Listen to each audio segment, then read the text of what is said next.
Welcome to the CFE Media and Technology Education Session, How Control Systems and AI Add Productivity and Make Maintenance Smarter. I'm your moderator, Mark T. Hosky with CFE Media and Technology. In keeping with our CEP policy, please take some time to read the quality assurance slide.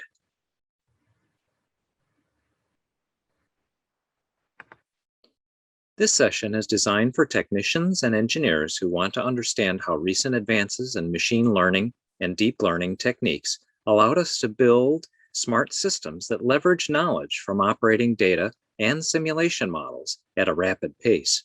These solutions help deliver higher productivity and smarter maintenance solutions.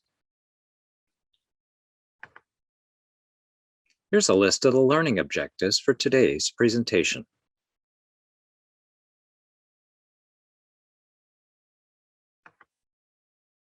For a seamless online experience, here are some tips. Additional resources can be viewed and downloaded on the left side of the screen below the session's agenda. If you'd like to take notes in the session, click on the left panel labeled Notes to do so. This session is available on demand if you need to come back at any time. Remember that the session will be made live at 2 p.m. Central Daylight Time, 3 p.m. Eastern Daylight Time, with the Q&A starting immediately thereafter. An industry expert will answer viewer questions live, and those answers will be archived with the session. You can see the Q&A details in the Meetings tab on the left side of the screen. Achieve a continuing education credit by passing the final exam at the end of the session. Here's some information about obtaining the approved PDH for today's session.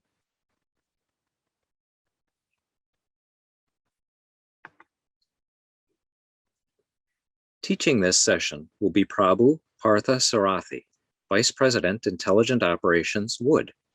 By evolving Wood's portfolio of intelligent software solutions and technical partnerships, Prabhu is reshaping the world of industrial controls across multiple industries.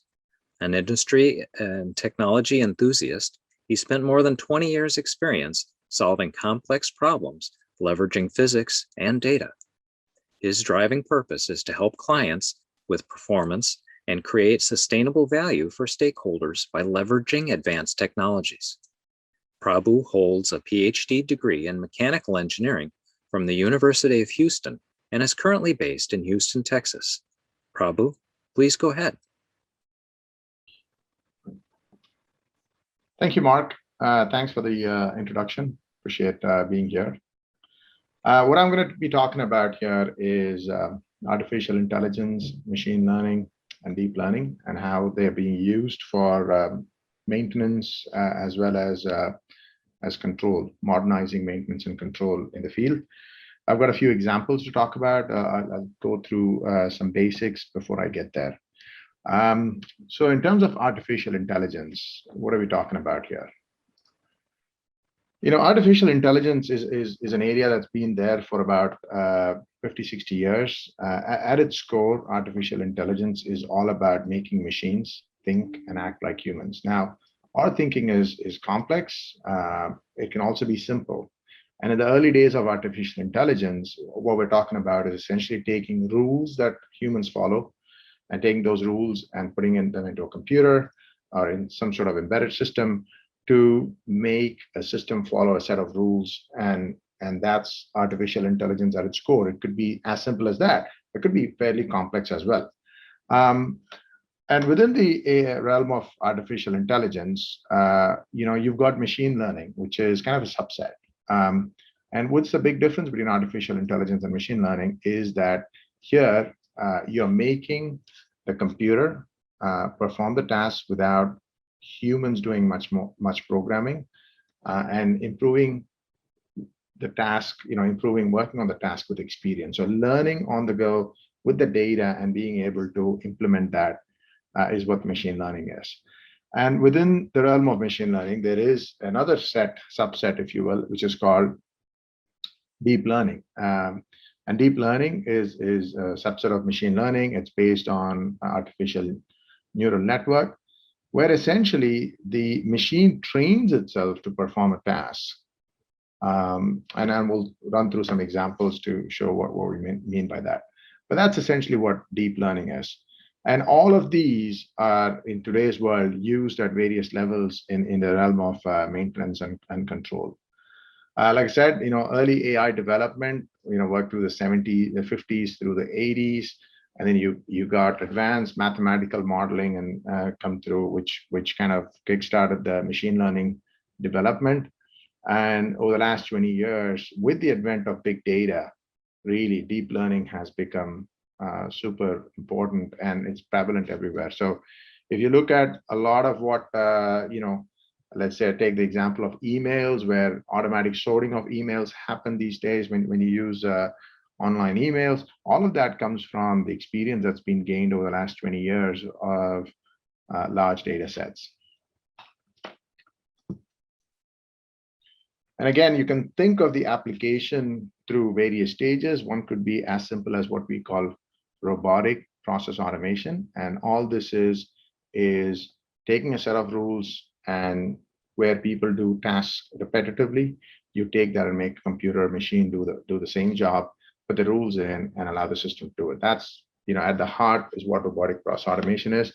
You see a lot of this happening in the business systems, where we're looking at invoice automation and selection of candidates for HR, rapid scanning of information and identifying keywords and being able to pull the right candidates for, let's say you get 100 different resumes and you want to quickly sort through them. You've got a lot of RPAs happening on the business process side, and we're also seeing that happening now on the process industry side, where when we look at daily reporting, for instance, it's repetitive. You're doing the same task, take the data, draw some insights, create reports, file it, and can continue on. And so again, that is a task you can see there's a lot of automation that goes on. And then machine learning is a bit more complex, and deep learning becomes even more complex, very, very complex tasks. That's when you really want to unleash the power of deep learning. So again, just to differentiate between machine learning and deep learning here, think of the task of identifying from a picture a cat. And in terms of machine learning, what happens is the humans extracts the feature extracts the features from the picture. So in this case, it could be the shape of the ears, or what is the head shape like, and what's the shape of the body, what's the shape of the tail. How do you use all this information to identify a cat from a picture? But once we extract those features, then we use those features to train a classification model, and then use that model to now let the computer decide, let the machine decide whether it's a cat or not a cat. The next stage of this is deep learning, where actually the extraction is not done by humans. In fact, the machine automatically decides, by looking at so much data where you're classifying between cat or not cat, the machine actually understands what are the features of importance and actually builds its own algorithm for identification. We see this, for instance, in the early days of photo recognition. When we take pictures and it's moved to the cloud, these albums are able to identify people and then let us know, hey, this person looks like this other person, do you want to tag them? All of that, it comes into the realm of machine learning and deep learning, depending on the complexity of the algorithms used. So fundamentally, within the deep learning realm as well, there's a couple of finer points there, where you can look at deep learning as self-training on a data set and then applying that to the real world. And then reinforcement learning is self-learning based on continuous feedback, and then reward, maximization of reward. What do we mean by that? Reinforcement learning is where the machine takes the data it's provided and it learns from it. And then there's also an objective function that the user provides, where say, if you do this right, you get rewards. And based on that, the machine figures out how to play the game, if you will, and then maximizes reward. One example for deep learning could be your phone camera system, which recognizing face. You take your picture, and from that, the algorithms recognize various features of your face and extracts all these features. Every time you take your camera out, the phone automatically recognizes that you are the person. So that is an example of deep learning that you use every day. All right. With that said, I want to just walk through this example of cat identification, which is one of my favorite examples. So in this case, here's a cat, and you think of what are we doing here, right? So we talked about how the features could be something that humans come up with and say, okay, here's a cat. Typically, a cat in a simplistic way, you can say, if I give you a picture and you can identify a circle in which something like a face fits and an oval within which a body fits and another one within which a tail fits, you can put this together in any combination. And every time you do that, you identify that as a cat, and the machine then learns, okay, this is how I need to identify a cat, right? But what if I provide another picture which kind of looks similar, but not the same animal? This is where you can think of rewards where reinforcement learning could be one where you say that's not a cat, and then the machine then tries to understand, okay, what was the difference? Okay, so the ears are different. The ears are different here. The shape of the body is different. The shape of the legs are different. So using all this information, it actually builds its own algorithm for identification. So we're not extracting the features. We're not providing the circle and the ovals and all that. But the machine comes up with its own. And that's where the deep learning, reinforcement learning piece comes in. All right, let's talk about where we apply these technologies. So I'm going to walk through a few of the maintenance use cases where we've seen application. There's lots of different applications available, and these are just a few of the examples. In this problem, this is a problem where we work with a client where we saw that their wellheads in an offshore asset were failing. Some of the wells were failing, some of the wellheads were failing, some were not. We're trying to understand the root cause of why these failures were happening. So one of the first things we tried to do was to understand, order the data.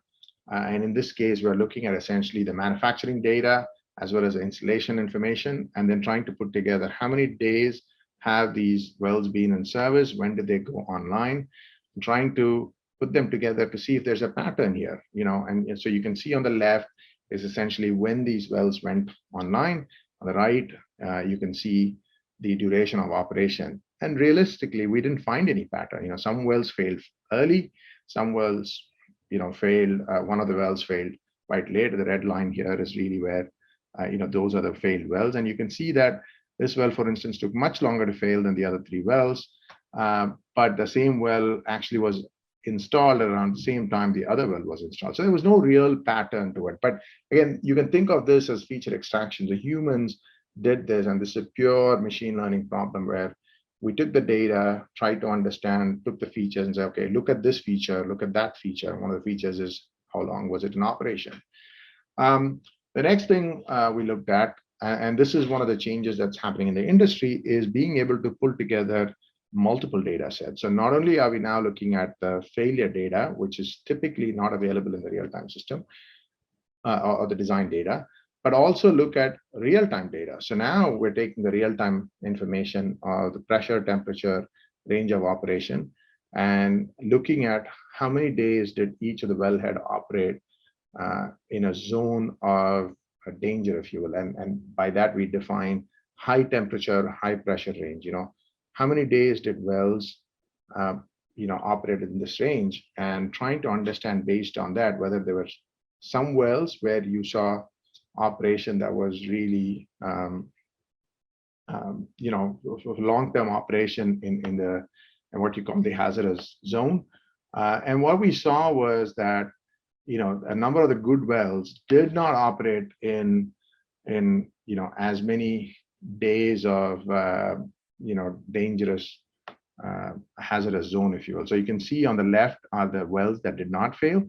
You can see in the danger zone, if you will, they spent very little time, while in fact the wells that did fail here, we can see that they actually operated a lot more time in the hazardous operation. So that was one indication of which wells, what was potentially the cause of the failure. But this is one of the big changes is the ability to bring data sets from various areas and being able to analyze data together, which wasn't possible 10, 15 years back, where really the data sat in silos. You couldn't really analyze them together. Humans did this manually, but with the digital transformation that's happening, we are able to automate this process of analysis and being able to deploy, let's say, real-time systems. So using this, we were able to deploy something that would allow us to track how many days are some of these wells operating, and being able to send an alert that says, hey, you've been operating these wells at these hazardous operation zone for a long time. It's possible that they may fail, so you might want to watch out for that. So being able to provide those alerts to operators to maybe change even operations so that they get out of those danger zones is one of the things they can do. So again, this is a maintenance issue that is automated out using machine learning. Another problem we've looked at is essentially corrosion estimation. In this case, client of ours came to us and had a large network of about 1,200 pipelines. These pipelines were operating anywhere from 1 year to 40 years. And they had a lot of pipelines that had actually failed. They had a leak and the system failed.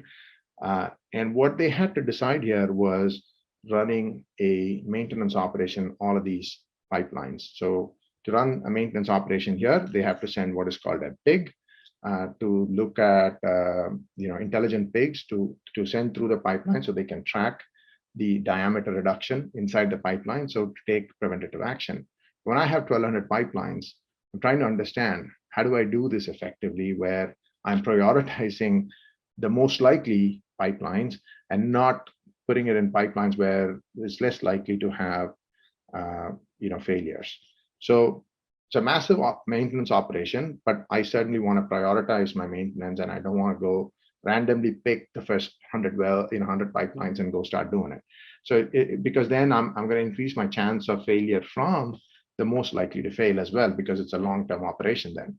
So what we managed to do here is to get data from about 200 pipelines that had previously failed, and there was some data available from the client in terms of what was the different impurities content, and what was the pH of the fluids, what kind of organic acids were present in the production fluid. So various factors that really could influence corrosion were actually available with a client. So using this data set and the 200 pipelines, where some of them had failed, some of them hadn't failed, and we also had the history of when they had failed from initial operation, all of this information was mapped together to build a model, a machine learning model. So again, using the data, we built a machine learning model which looked at the data patterns, what caused the failure. So you're looking at cross correlation of information and being able to build that model then and to deploy it for the other 1,000 pipelines. So I got 200 pipelines, use them to build a model, now deploy that on the other 1,000 pipelines, so I can come up with my priority list of pipelines to do my pigging operation, which is essentially a maintenance operation. When we initially started this project, interestingly, we chose a traditional physics-based approach. So we said, okay, we're going to take a physics-based model. We will apply the data on the physics-based model, look for the actual corrosion rate estimated based on the data provided versus what's the predicted corrosion rate, and look at the correlation between the two to see how good is the physics-based model, so that now if we get a good match on the physics-based model, we're going to actually then apply it to the other 1,000 pipelines. So what this data here is showing is the first one is actually internal corrosion rate between the industry. This is the industry model, and this is the machine learning model. We actually found that on the internal corrosion, there was, you can see that the actual corrosion is fairly flat, whereas, and when you draw the 45-degree line between predicted versus actual, you can see that, the data does not line up. What that means is the predicted from physics-based model is far away from the actual corrosion, which means that we don't have a whole lot of trust in that model.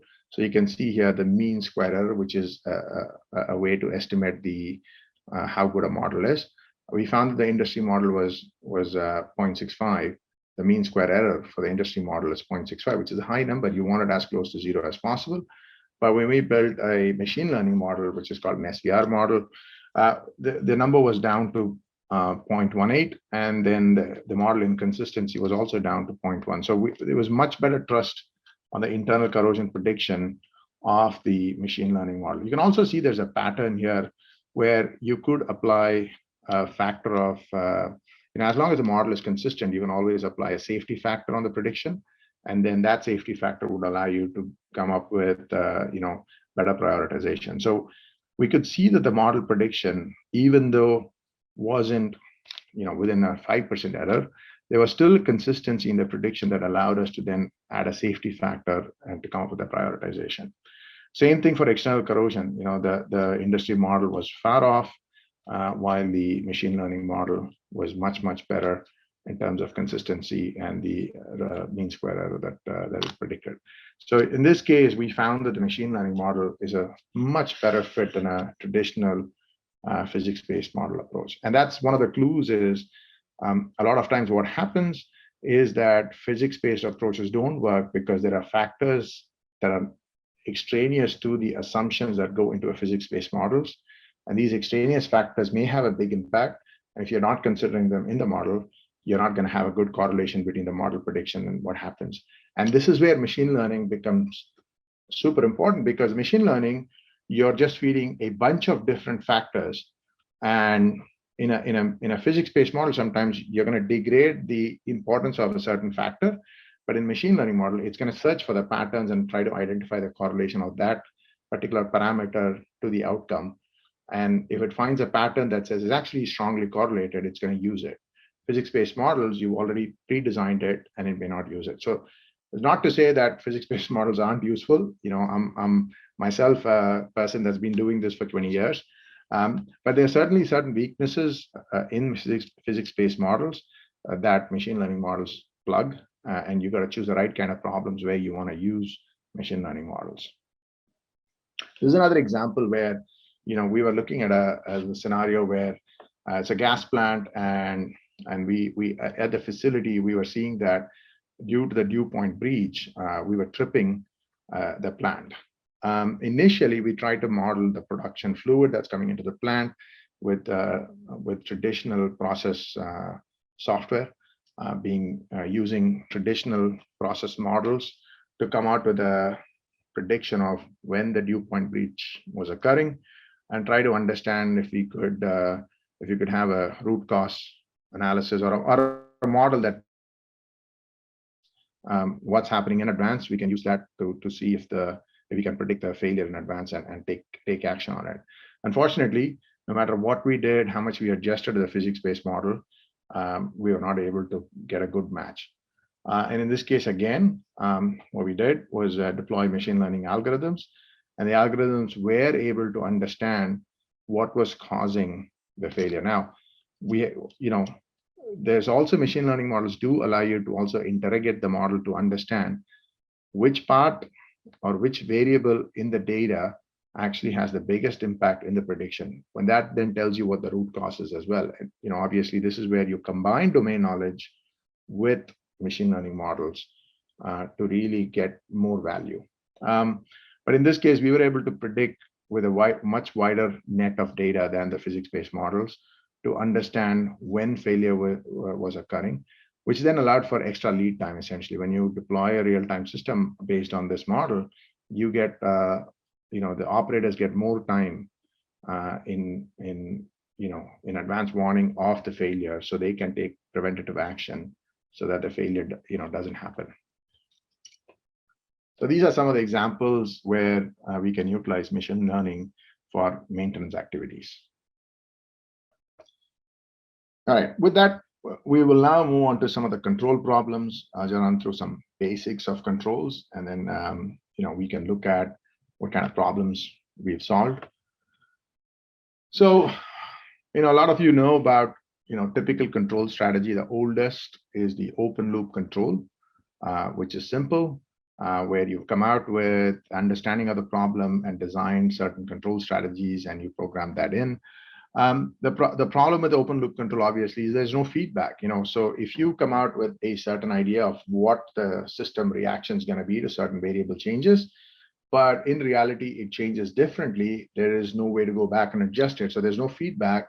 And so disturbances, when disturbances happen, and they do happen in real life always, the open loop control systems aren't going to be able to react to those disturbances and provide robust control.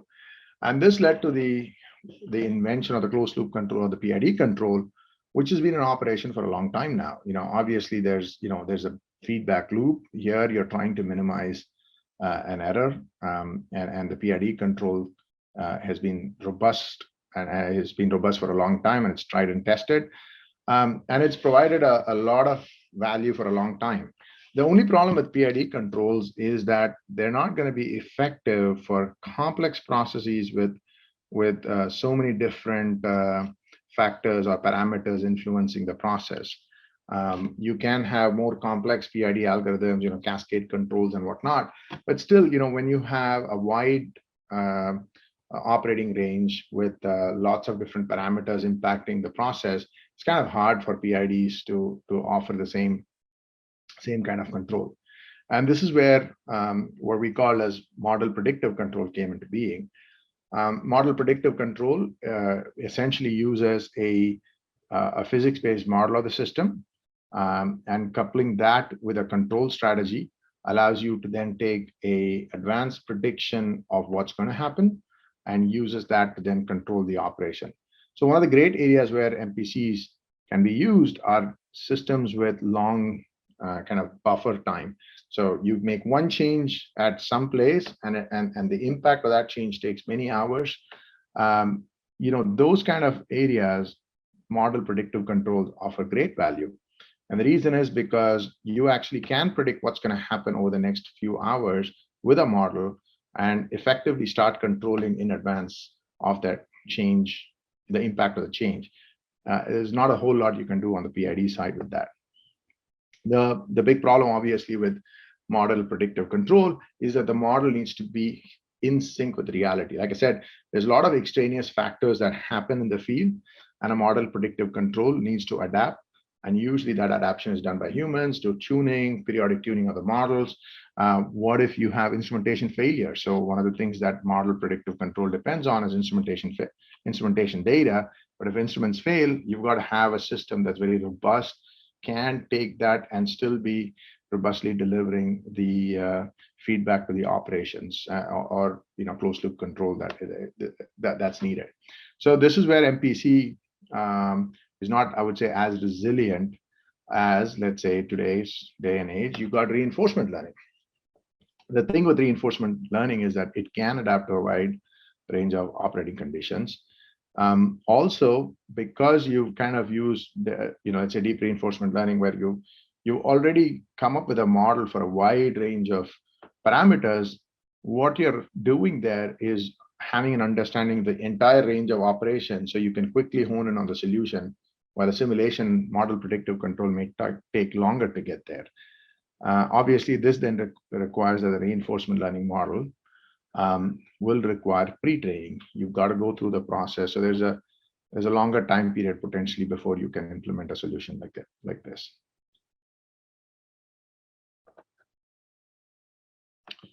Okay, let's talk about model predictive control.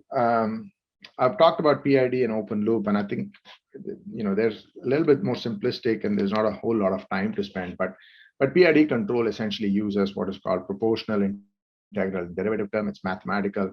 Take a signal, take its proportionality to the input variable. How is the integral variable change, and how the derivative term change, and use that to come out designing.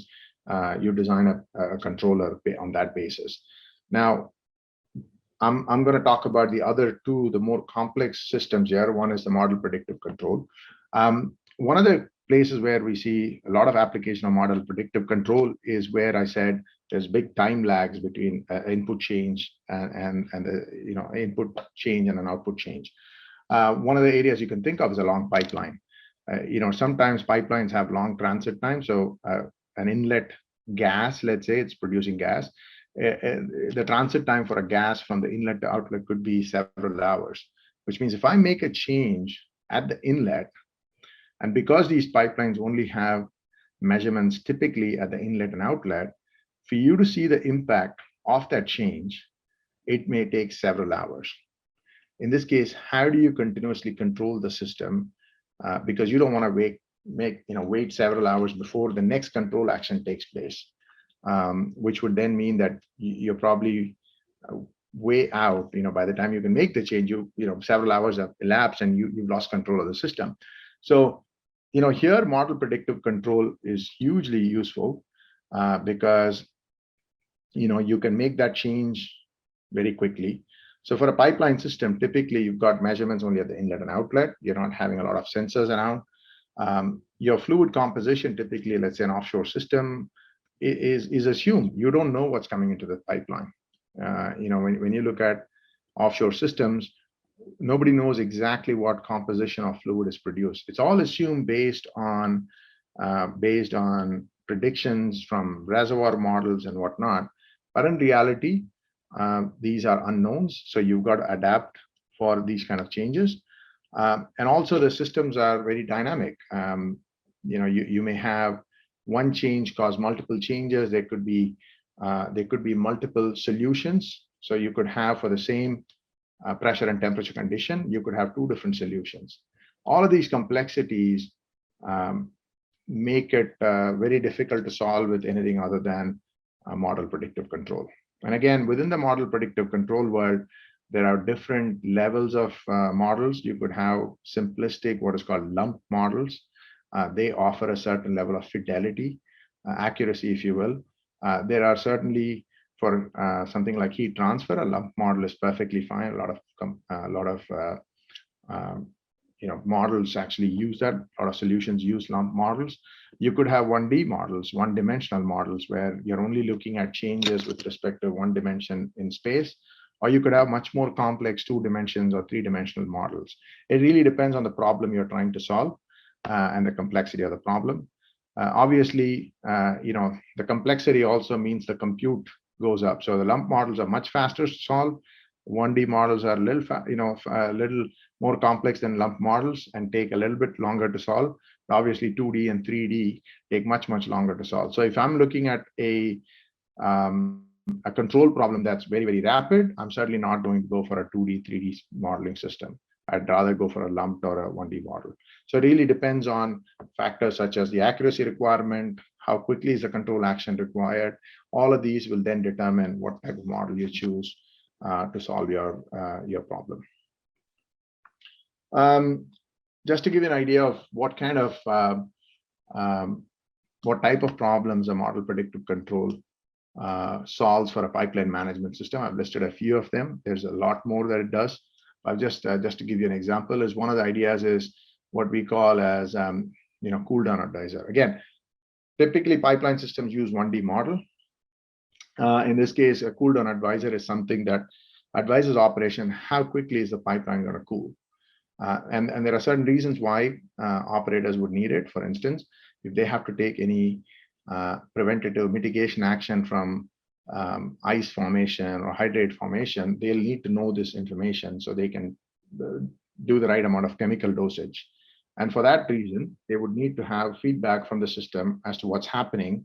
And there's no way to measure it. All you have is inlet temperature, inlet pressure, and outlet pressure. And I need to understand based on that what's happening inside this pipeline. And so models will provide that input. You can look at hydrate region, which I talked about.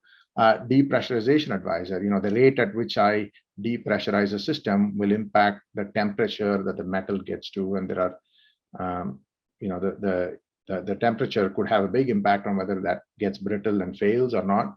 So there's a lot of complexity associated with depressurization of the system, and it's really hard for any control to happen without a model. You can have liquid surges in pipelines that need to be controlled. They could starve your compression.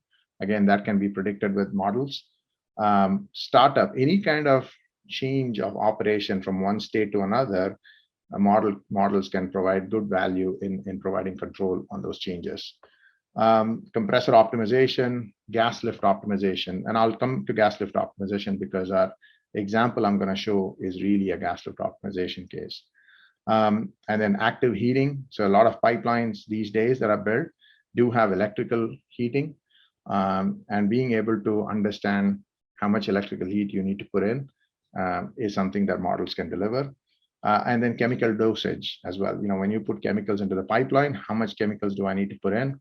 And being able to track where they are in the pipeline is something, again, models will provide you. So an example here is a system where it's a long 100-kilometer, let's say 60-mile pipeline. It's got water, oil, and gas flowing through it. And this is a model that was deployed to understand if there's a restriction that's forming inside the pipeline. And the restriction was, this specific module was looking at whether there was what we call hydrates, gas hydrates forming. And gas hydrates are just gas and water mixed together, form a solid, and basically plugs up the pipeline, right? It's like your knocking effect on cars. So what you want to do here is inject monoethyl glycol into the pipeline to ensure that the hydrates basically dissolve and they don't form. In this case, this model was looking at the difference in the pressure that was predicted by the model versus what was measured in reality. So the model was predicting that the pressure should go down, while in reality, we were noticing that the pressure was going up. And well, why is pressure going up in a pipeline system? Typically because of a restriction. So you start warning that, hey, I'm seeing consistent deviation that suggests that something's happening. And then it starts alarming, at which point you say, you've definitely got some sort of restriction forming. Given the conditions of your system, it is likely to be a hydrate and you need to take preventative action. In this case, it was to inject monoethyl glycol, and that monoethyl glycol was able to reach the location of the hydrates and start dissolving them, so that restriction started clearing. And you can see that, over time, and you can, if you look at the dates here, you're going over several days. Again, long pipeline, so we're looking at transit times that are of the order of 6-7 hours. So by the time you put in, you're detecting the likelihood of something forming within a few minutes. But by the time you can take action and then actually dissolve, it's more than a day or two. So you can see from a control perspective, it's a fairly complex problem. The timescales are long, and this is where model predictive control can do a great job. Okay, so next we come to deep reinforcement learning. What is deep reinforcement learning? Here we are combining essentially the deep learning part and the reinforcement part. So we talked about deep learning, which is essentially the artificial intelligence learns by playing a game, right, or a simulation. So there's this great AI demo on the internet that's available called AlphaGo. Go take a look at it.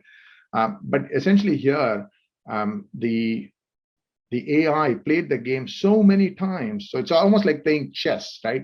So what do chess players do? They understand the patterns that they see on the chessboard, and they pre-programmed in their brain, okay, that pattern suggests that the opponent is going to do this move next, so I'm going to take preventative action based on that. It's very similar to that. Here, the AI actually plays the game on the simulation world, and so it's going to change one parameter. Okay, if I change this parameter, how does my system actually evolve? If I change another parameter, how does the system evolve? So it understands the relation between the control parameters and the reaction of the system. And understanding this at a large scale of the entire operating range of the system then allows the AI to understand the relationship between states and parameters. So the big difference is we could have done this a long time back, but we didn't really have the scale available. So we're talking about potentially here millions of simulations, lots and lots of compute that's required to make an AI aware of this big operating space. But with the advent of cloud technology, you can scale these simulations, many hundred times on the cloud and allow the the AI engine to learn from that. And for people that have watched Short Circuit, I think they can understand what I'm talking about. People of my age may recognize, or older. You got this robot that reads through a book really rapidly. It's something similar, right? The AI is just running through all these scenarios and understanding what's happening. My example is also, Dr. Strange, who went through all this 14 million combinations of scenarios and then understanding which is the one solution that's possible to defeat Thanos. Something similar to that. The AI is running through all of these scenarios and understanding how the system operates. And using that then in real time is able to control and optimize. The big difference here is what's happened is there's a lot of technologies that have come up where by machine teaching, we are allowing SMEs and not computer scientists to actually teach the AI. So there's technologies available today where you can plug in your simulation model, which is typically an SME realm, with the AI engines, which is typically computer scientists, but it's so easy to integrate them. And you can scale this on the cloud and allow the simulation model to learn, the AI engine to learn and then control. So that's fundamentally what deep reinforcement learning is. So you're combining the deep learning part. The reinforcement learning is where the SMEs essentially design a reward, and the reward could be, if you get to the most optimized state as quickly as possible, you're gonna get maximum reward. So that then allows the AI engine to search through the space very rapidly and figure out how to get to the goal. So the faster it gets to a goal, the more safely it gets to a goal. All of these things then impact what the reward it gets. So that's where the SME comes in and puts their knowledge into this thing and says, okay, how much do I value safety? How much do I value emissions, for instance? All of this will impact what reward is going to be. So by teaching the AI this, then the AI can take control of the real asset. So here I've got an example that I want to demo, which is a gas lift optimization case. So the problem with gas lift is that typically you have a well that's producing. As the well ages, the oil, it gets heavier for the pressure of the system to push up.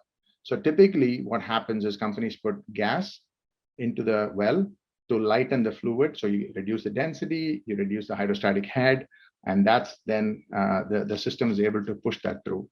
The problem is how much gas do you put is a difficult problem, because if you put less gas, you're going to get less yield. More gas you put in, at some point what happens is the pressure drop, because of high amount of gas, overwhelms the hydrostatic pressure that you overcame. So there is an ideal amount of gas you need to put in to maximize production without impacting the frictional drop. When you are looking at a large scale operation where you have hundreds and hundreds of wells, and now I need to figure out for all of this in real time, how much gas I need to inject in each of the wells. It's a fairly complex problem that people really struggle with. And that's where AI really helps, and where you can design a system that understands what's happening, and then can provide that feedback in real time. Okay, so what you can do is you can take a simulation model, and simulation models are still complex for these kind of systems. It may take a long time to get them to get a brain to learn. So you might want to create what is called a synthetic model, use a simulation full physics model to create a machine learning model, and then use that machine learning model to train a brain essentially to come out with what the solution is. So that's kind of the concept behind how you achieve something like this. So I want to run through a quick demo. Bear with me for a second as I bring up the demo of what we are talking about here. And let me explain what the demo is all about. Here is a well. When we talked about how the well has different reservoir pressures, which is essentially the potential force to push the liquid up, and it's got different ratios of gas to oil. There is a gas lift valve here, and this is really what's being controlled. And in this case, the gas lift valve can be set to whatever opening, which then regulates the amount of gas that goes into the well to lift it all up, hence gas lift. And here you see the amount of oil flowing through the system. So what we've done really here now is, close the valve to about 13%, or opened it to 13%. and you get about 1 million standard cubic feet of gas going through the system. And I'm going to activate a standard ramp up. And a ramp up of the system would mean essentially that we start opening the valve, and that will then allow us to essentially increase the rate of gas, which will subsequently increase the amount of oil flowing through the system. So I'm going to activate the ramp up. You're going to start seeing that the valve starts opening, and in the background, I'm going to show you what's happening. So here's a graph of what's happening to the system. This is data being sent to the cloud. The line here shows the valve opening, and you can see that it starts opening. And the area that's shown here is the amount of oil that's flowing out of the system. So as you open the valve, you can see that the amount of oil flow starts increasing. You can see that here as well. The gas lift rate goes up, the oil rate goes up. We've kept the gas oil ratio and the reservoir pressure constant. So as you keep opening, you can see at this point, it's kind of reached a maximum. So the gas lift has reached about 45%. And at that point, you see that the oil rate has actually started dropping.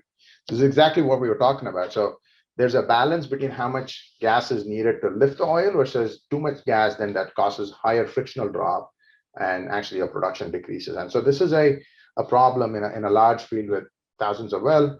Obviously, it's going to be hard to understand how much each well needs and how do you control that. So in this case, we're just opening the valve to showcase how, as you increase the amount of gas, you can see that the oil rate actually decreases, and it's not a optimal solution because you're compressing more gas and getting less return for that. So now what I'm going to do is deactivate the ramp up. So I'm up about 98% open at this point. About 7-8 million of gas is being pumped in. I guess I get only about 584 barrels of oil being produced by the system. So now I'm going to deploy the AI model, and you will see that as the AI model takes over, it's going to start controlling the opening of the valve. You'll see that the valve comes back to about the same value here, which is about 45%. So that AI has kind of brought it in and recognized, well, it can do some more adjustment, and has adjusted the production to essentially bring it back to the most optimal rate possible. So you can see that now by deploying the AI model, you're able to control to the outcome. So even if I, let's say, activate a ramp up now, funnily enough, I manually change the system by saying, oh, I'm going to activate a ramp up. Every time the ramp up logic tries to open the valve, you'll see that the AI engine pulls it back. So I'm trying to open it manually, and the AI engine pulls it back to the right control point. And that's why you see the dips in the production and the increase in gas flow rate. But the AI sees, oh, that's not optimal. I'm going to push it back. I'm going to push it back. So you can see that it's fighting the manual opening. So this just showcases the power of AI and how we can leverage that to essentially control a fairly complex problem. In this case, a single well, but obviously that logic can be expanded to hundreds of wells, which then allows for operations to focus on what's most important, and let the AI take control of that.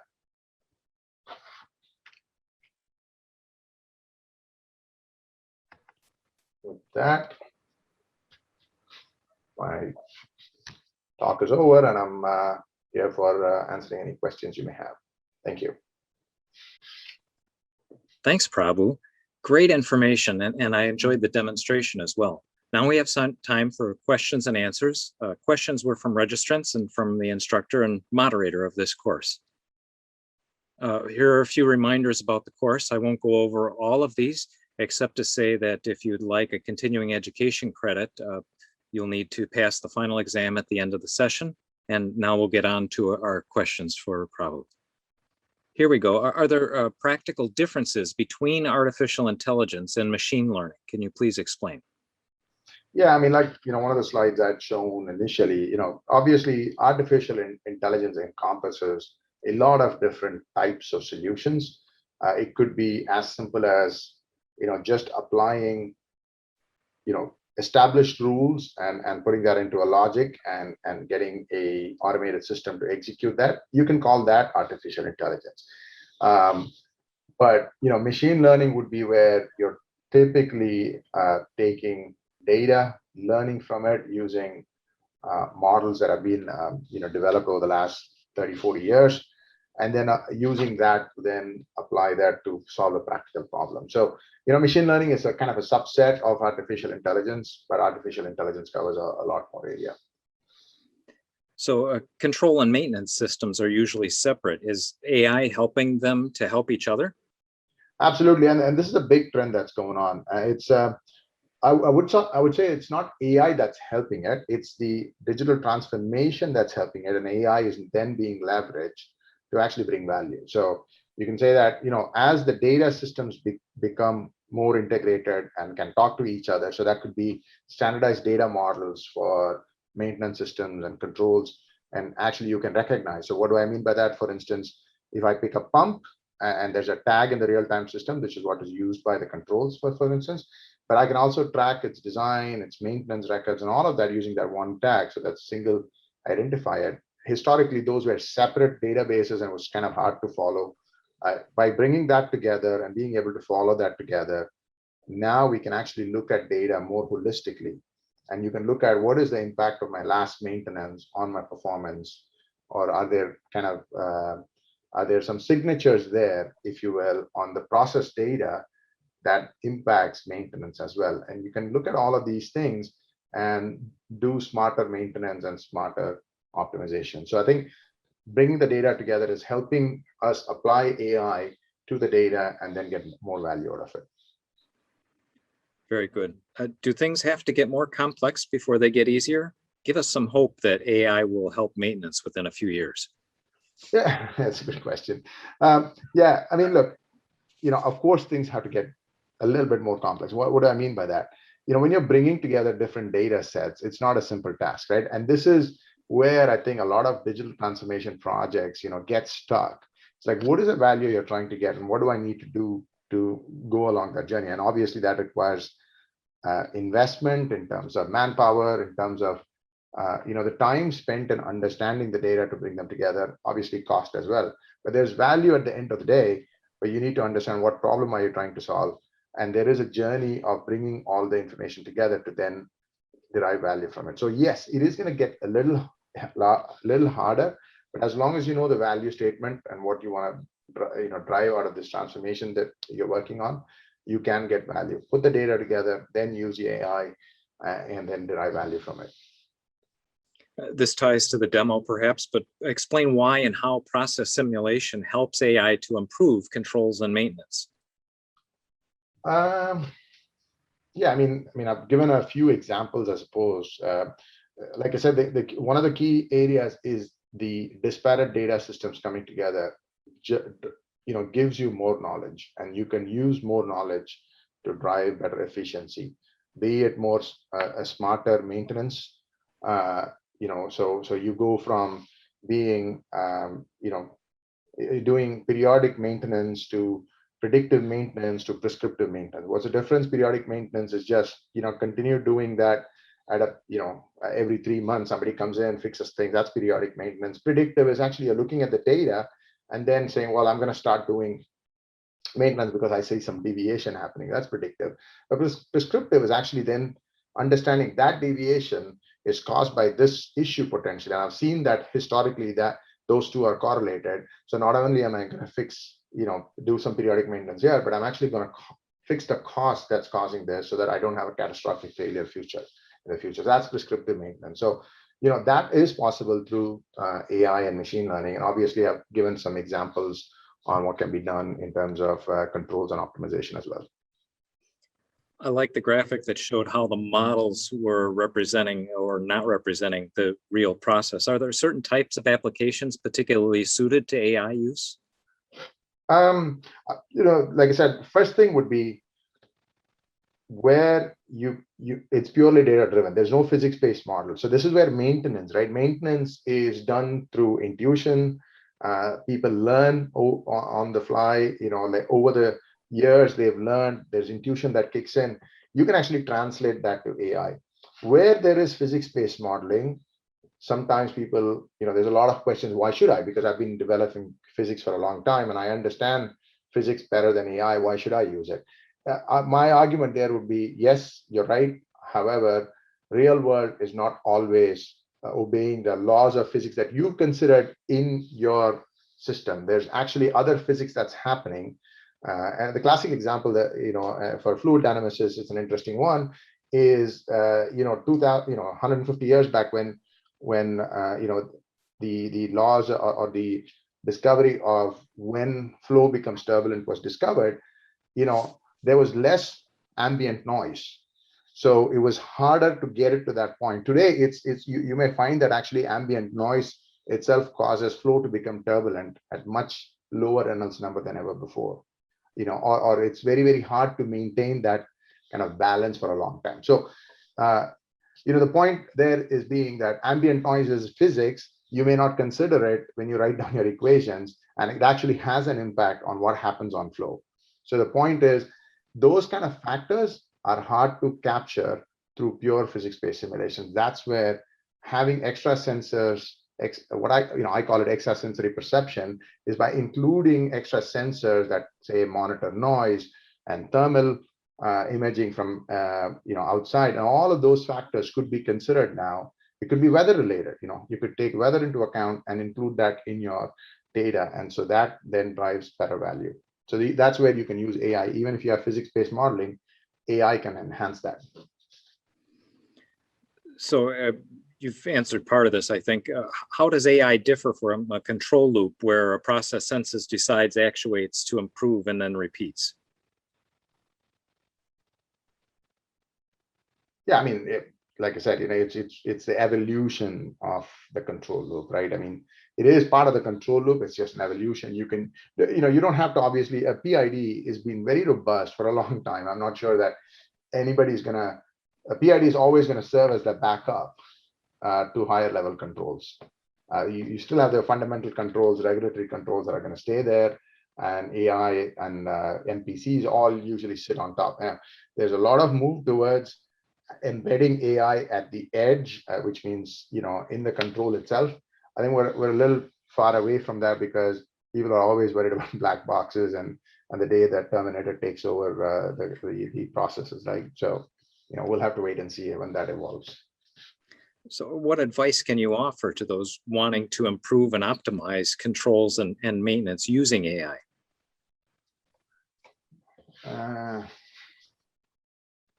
How should somebody get started? No, I think, look, I mean, one of the things we do, when we go and talk to our clients, to say, define your problem first. See where your current processes aren't most optimal, are not adding value. What is the price that you're trying to also achieve out of this? If I currently get, let's say, my aim is to get 4% improvement in my overall process efficiency through the optimization, but I'm only achieving 1%. What is the price for 3%? So you're going to have to spend some extra money doing this, but is that price worth? Is that price worth it? You got to evaluate that. And obviously, a lot of small POCs or proof of concepts are being run before the full implementation is done. But certainly, you want to drive it based on the value that you get out of it. That's the key factor I would consider. Well, you mentioned Terminator, so I'll bring it up. Does AI have a perception problem? Used to be companies didn't want to talk about it because it was a secret advantage. And now maybe someone don't want to talk about it because it might be negatively perceived. I think there's, okay. So if you look at a lot of the tech companies, there's a lot of talk about AI that's unbiased, AI that's open, and and something that you can investigate into. So I think that tech companies are recognizing that they're putting all these tools out there that have been historically used for, retail information, customer information. That's how these tools came up, right? But they also recognize that these tools are now being used for different types of problems that are being solved, and there's got to be, better kind of. When you give it to the users, you want to give them better tools to interrogate the models and whatnot. So I think there's a lot that's being done on I forget the terminology, but secure AI or trusted AI. There's a lot of work that's being done on trusted AI, removing bias from AI and whatnot. So there's a lot of that kind of, I'd say, marketing, but also real work happening to change the perception problem. There's also a lot of good wins in the process industry that we've seen where AI has been seen to add value. So it is changing. And like you say, since you talk about perception, I come back to this, extrasensory perception. That's a key thing. What you cannot take with existing sensors, which typically measure like, time versus something. But suddenly now, one thing is in the mining industry, we talk about this, so sometimes people use the size of a bubble to take action. And how do you incorporate that in a standard PID loop? You just cannot. It is touchy-feely, but it is a way of taking action. And you can actually incorporate that using AI models. You cannot do that in existing ways of control. So I think that's where people see a lot of value. What additional edge does it give me? And then that then turns around, with larger adoption over time as well. Very good. Time for one more. Okay. What terms are most important for understanding AI's application to controls and maintenance? What terms? I mean, I guess we're not talking about mathematical terms, I suppose. Well, engineers always get caught up in language, 6 different names for the same thing. Oh, okay. I see what you mean. Okay. Look, I mean, from an AI perspective, people need to understand what deep reinforcement learning is, because that is where the next horizon of AI is, understand reinforcement learning and deep reinforcement learning, because those are the areas where you see the most advances happening in the AI space, where it's more relevant to what we do. And I think I would say that, understand those kind of areas, reinforcement learning, deep reinforcement learning, are the key areas I would focus on. Great. Well, thanks again to today's speaker, Prabhu Parthasarathy, Vice President, Intelligent Operations for Wood. I'm your moderator, Mark T. Hosky, Content Manager, CFE Media and Technology. Thank you for joining us for this session, How Control Systems and AI Add Productivity and Make Maintenance Smarter.